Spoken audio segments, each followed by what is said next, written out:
Hello everyone, this is the video for class 5, chapter number 9 work and energy। पिछले 2 chapters हम complete कर चुके हैं। अगर आपने वो उन चैप्टर की वीडियोस नहीं देखी हैं तो मैं आपको सजेस्ट करूँगी कि पहले आप उन वीडियोस को ज़रूर देखें और वो दोनों चैप्टर कंप्लीट करें, अच्छे से समझें। Today we are going to start the new chapter that is work and energy and this is the first part of this chapter. आइए देखिए इस चैप्टर में हम क्या पढ़ते हैं, क्या सीखने वाले हैं। वर्क और एनर्जी के बारे में हम पढ़ेंगे, एनर्जी के फॉर्म्स के बारे में पढ़ेंगे, रेन्यूएबल नॉन रेन्यूएबल रिसोर्सेज के बारे में पढ़ेंगे। So let's start. So here we go students. On the screen you can see your book page number 90 chapter number 9 work and energy। तो सबसे पहले देखिए कुछ एक छोटी सी एक्टिविटी दी हुई है आपको करनी है।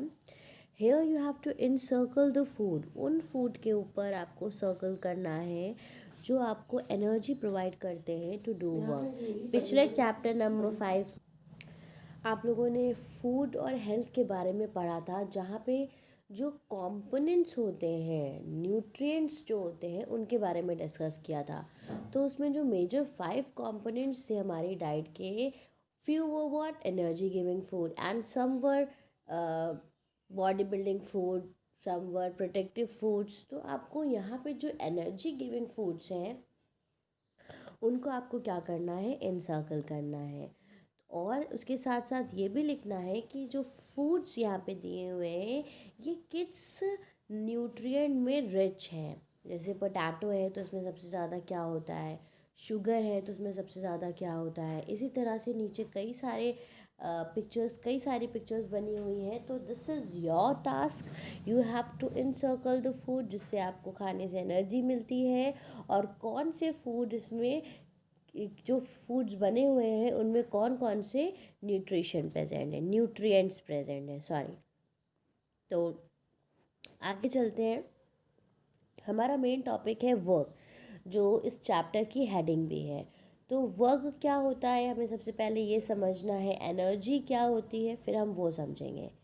In science, work is said to be done when a force is applied on an object and object moves to some distance। अब देखिए साइंस में वर्क डन तभी होता है साइंस के अकॉर्डिंग जब किसी ऑब्जेक्ट पे फोर्स अप्लाई करी जाए और वो अपनी जगह से थोड़ा सा आगे पीछे कहीं पे मूव करे। However, if the force is not applied to move the object, then no work is said to be done। और अगर जो फोर्स आप अप्लाई कर रहे हो उससे ऑब्जेक्ट मूव नहीं कर रहा है तो इसका मतलब ये हुआ कि कोई भी वर्क डन नहीं हुआ है। For example, suppose a man is asked to stand holding a heavy bag in his hand for the whole day. अब मानिए कि एक पर्सन को पूरे दिन के लिए उसके हाथ में एक भारी बैग पकड़ा के उसको खड़ा कर दिया गया पूरे दिन के लिए। At the end of the day he would be very tired holding the weight in his hand. तो भाई वो तो पूरा दिन बैग लिए खड़ा रहा, शाम तक के वो बहुत थक जाएगा। But he would not have done any work according to physics. लेकिन फिज़िक्स के अकॉर्डिंग उसने कोई भी काम नहीं किया है। The bag has not move any distance, hence no work is done. क्योंकि बैग अपनी जगह से कहीं मूव ही नहीं हुआ, इसलिए वर्क डन क्या हो गया, ज़ीरो हो गया, क्योंकि इसकी डिस्प्लेसमेंट क्या हो गई, ज़ीरो हो गई। Therefore, in order for work to be done, there are two requirement। तो फिज़िक्स के अकॉर्डिंग जब हमारा जो काम है, जो वर्क डन है, उसकी दो कंडीशंस हैं। A force should be applied on the object, मतलब जो ऑब्जेक्ट है उसके ऊपर फोर्स लगाई जाए। दूसरा, the object should move as a result of the applied force, और जो फोर्स लगाई जा रही है उसका रिजल्ट क्या हो कि वो ऑब्जेक्ट अपनी जगह से मूव करे। तो साइंस के अकॉर्डिंग वर्क डन ये होता है। और अगर कहीं पे डिस्प्लेसमेंट नहीं है तो वर्क डन हो जाता है ज़ीरो। फिज़िक्स के अकॉर्डिंग अगर कोई बच्चा है वो सामान लिए खड़ा हुआ है तो उसने कोई वर्क नहीं किया अनटिल अनलेस वो अपनी जगह से डिस्प्लेस नहीं होगा। चलिए आगे देखिए एक्टिविटी नंबर 1। कुछ पिक्चर्स दी हुई हैं और इसमें आपको बताना है कि कहाँ पे वर्क डन हो रहा है और कहाँ पे वर्क डन नहीं हो रहा है। एक बच्चा है, he is pushing the wall तो अब आप यहाँ बताइए, another picture, the child is sitting on a chair, then a man is pushing the trolley, then a man is carrying a luggage, then a boy is pulling a trolley. So here you have to tell that whether इनमें से जितने भी pictures हैं इनमें work done कहाँ पे हो रहा है और वर्क डन कहाँ नहीं हो रहा है. So you have to go through this activity. आपको देखना है और कमेंट बॉक्स में कमेंट करके मुझे बताना है कि इन सारी पिक्चर्स में से किस में वर्क डन हो रहा है अकॉर्डिंग टू फिज़िक्स, राइट, और किस में नहीं हो रहा है.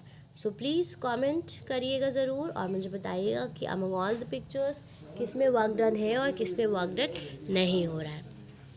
चलिए आगे देखते हैं हमारा नेक्स्ट टॉपिक, एनर्जी. एनर्जी क्या है? The ability to do work is called energy. Means जो कैपेसिटी है, जो एबिलिटी है किसी काम को करने की, उसको एनर्जी कहा जाता है. Thus in order to perform any work we need energy.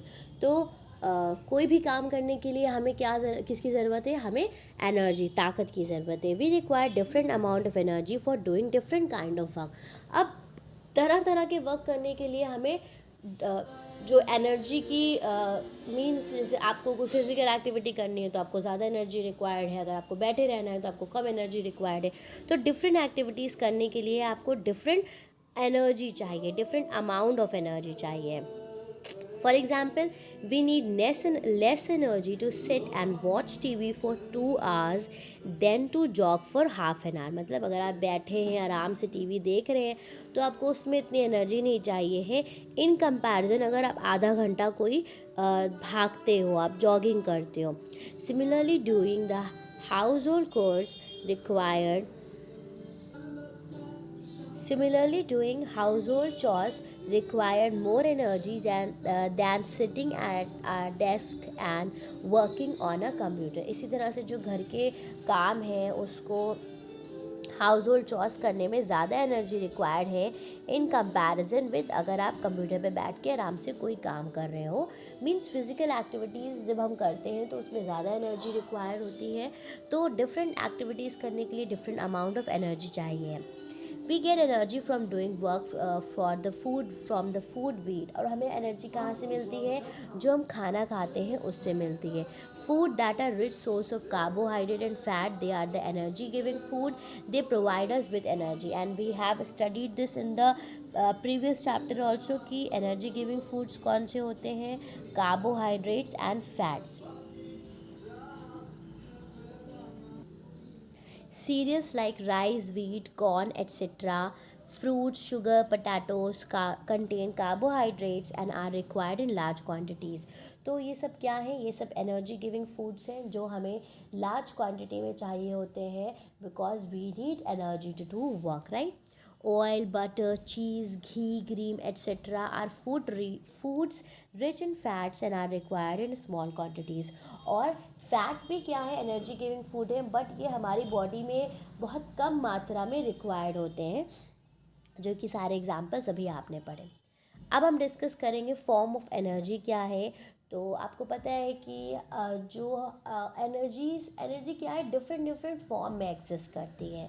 तो जैसे mechanical energy, light energy, heat energy, electrical energy, sound energy, इन सब के फॉर्म्स के बारे में हम डिस्कस करेंगे.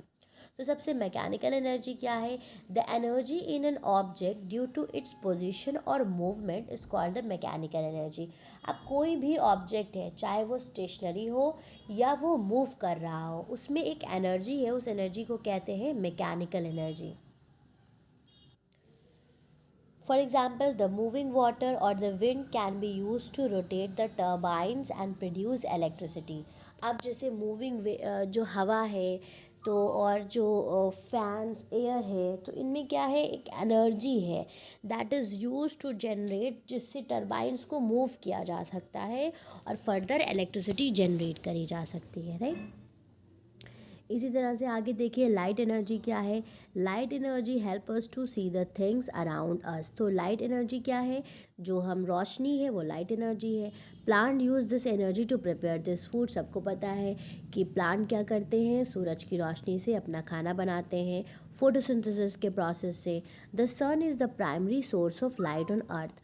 अब सन क्या है, अल्टीमेटली वो क्या हो गया, प्राइमरी सोर्स है लाइट का, अल्टीमेट सोर्स है लाइट का अर्थ पे, right. Then candles, electric bulb etcetera are some artificial source of light. और हमें किन चीज़ों से रोशनी मिलती है, जो हमारे आर्टिफिशियल सोर्सेज हैं उनकी मदद से हमें लाइट मिलती है। तो जो ये रोशनी है ये क्या है, ये लाइट एनर्जी है। फिर देखिए हीट एनर्जी के बारे में बात करते हैं। Heat energy help us to cook our food and keep us warm. Heat energy की मदद से हम क्या करते हैं, अपना खाना बनाते हैं और ये हमें क्या रखती है, गर्म रखती है। We get heat energy from the sun as well as by burning fuels like coal, petroleum and kerosene. Heat energy हमें कहाँ से मिलती है, सूरज से मिलती है गर्मी, और फ्यूल्स को बर्न करके हमें जो पेट्रोल, कैरोसिन, इनको बर्न करके मिलती है। Heat produce by burning of coal is use to rotate turbines and produce electricity. और ये जो हीट प्रोड्यूस होती है कोल को बर्न करके, उससे भी इलेक्ट्रिसिटी जनरेट करी जाती है। अब देखते हैं इलेक्ट्रिकल एनर्जी क्या है। Most of our household appliances like mobiles, televisions, laptops, air conditioners work on the electrical energy. अब हमारे घर में जो भी इलेक्ट्रिकल डिवाइसेस हैं, जो लाइट जलती है वो कैसे चलती है, इलेक्ट्रिकल एनर्जी की मदद से चलती है। In fact this form of energy is the most common and useful form of energy now days. और ऑब्वियस ही बात है कि हम सबके लिए लाइट क्या है, बहुत ही इंपॉर्टेंट है। अब जैसे मैं ये फ़ोन पे वीडियो बना रही हूँ तो इलेक्ट्रिसिटी नहीं होगी, so how I am going to charge my phone, right. So this is very important for each one of us. We get electrical energy from cells and generators. Electrical energy is supplied to our house from the power stations. और हमारे घरों में जो light आती है वो कहाँ से आती है, पावर स्टेशन से, जहाँ पे इलेक्ट्रिकल एनर्जी जनरेट होती है, वहाँ से हमारे घरों में ये लाइट पावर स्टेशन से पहुँचाई जाती है। उसके बाद देखिए साउंड एनर्जी क्या होती है। Sound energy is a form of energy that is produced by the vibration of objects। ठीक है, अब चैप्टर नंबर 8 में डिस्कस किया था कि साउंड कैसे बनते हैं, जब ऑब्जेक्ट्स वाइब्रेट करते हैं तो साउंड बनता है। तो वो फॉर्म क्या है, वो फॉर्म है साउंड एनर्जी का। Some sources of sound energy are musical instrument, loudspeakers, radio etcetera. तो ये सब क्या है, फॉर्म्स जो है, म्यूज़िकल इंस्ट्रूमेंट, लाउड स्पीकर, ये सब साउंड एनर्जी के different types of sound energies आप कह सकते हो या फॉर्म कह सकते हैं। अब आप यहाँ पे डायग्राम देख सकते हैं कि कई सारे चीज़ें बनी हुई हैं, कैंडल है, सोर्सेस ऑफ, ये डिफरेंट फॉर्म्स ऑफ एनर्जीज हैं, राइट। अब अब यहाँ पे एक एक्टिविटी दी है, एक्टिविटी 2 देखिए। इसमें आपको डिमॉन्स्ट्रेट करना है दैट इलेक्ट्रिसिटी एक एनर्जी है। तो अब आप इसको कैसे डिमॉन्स्ट्रेट करेंगे, और दूसरा जो डिमॉन्स्ट्रेट करना है वो ये करना है विंड भी एक फॉर्म ऑफ एनर्जी है। तो आपने एक पंखा ले लिया, टेबल ले ली, कुछ कागज़ के टुकड़े ले लिए और फ़ैन को टेबल पे रखा, उसको सॉकेट में लगाया और पेपर के जो पीसेस थे आपने वो फ़ैन के सामने रख दिए। फिर जब आपने फ़ैन ऑन किया तो आपने क्या देखा कि फ़ैन इलेक्ट्रिकल एनर्जी की वजह से उसके जो पंखे थे, जो ब्लेड्स थे, वो मूव करना शुरू करे, और हवा की वजह से क्या हुआ, पेपर के जो टुकड़े थे वो मूव करना शुरू कर दिए। तो इससे क्या हमें पता चलता है, the electric current make the blades of the fan move. मतलब इलेक्ट्रिक करंट आया तो वो भी क्या है, वो एक एनर्जी है जिसने क्या किया, पंखे के जो फैंस थे उसको मूव किया। So this is a form of energy. दूसरा हमने देखा कि पंखा चलने से जो हवा निकली वो भी एक फॉर्म ऑफ एनर्जी है, जिसने जो पीसेस थे छोटे छोटे पेपर के उसको उड़ा दिया। ऑल राइट, तो ये एनर्जी के बारे में है। इसके आज के वीडियो में इतना ही। आगे के जो हमारे टॉपिक है वो मैं पार्ट 2 में कवर करूँगी। And if you have any query related to the content जो मैंने इस वीडियो में आपको बताया है, आप कमेंट बॉक्स में कमेंट कर सकते हैं। बाकी जो एक्टिविटी मैंने आपको पिक्चर वाली दी है, that also you have to comment in the comment box. Thank you everyone for watching the video.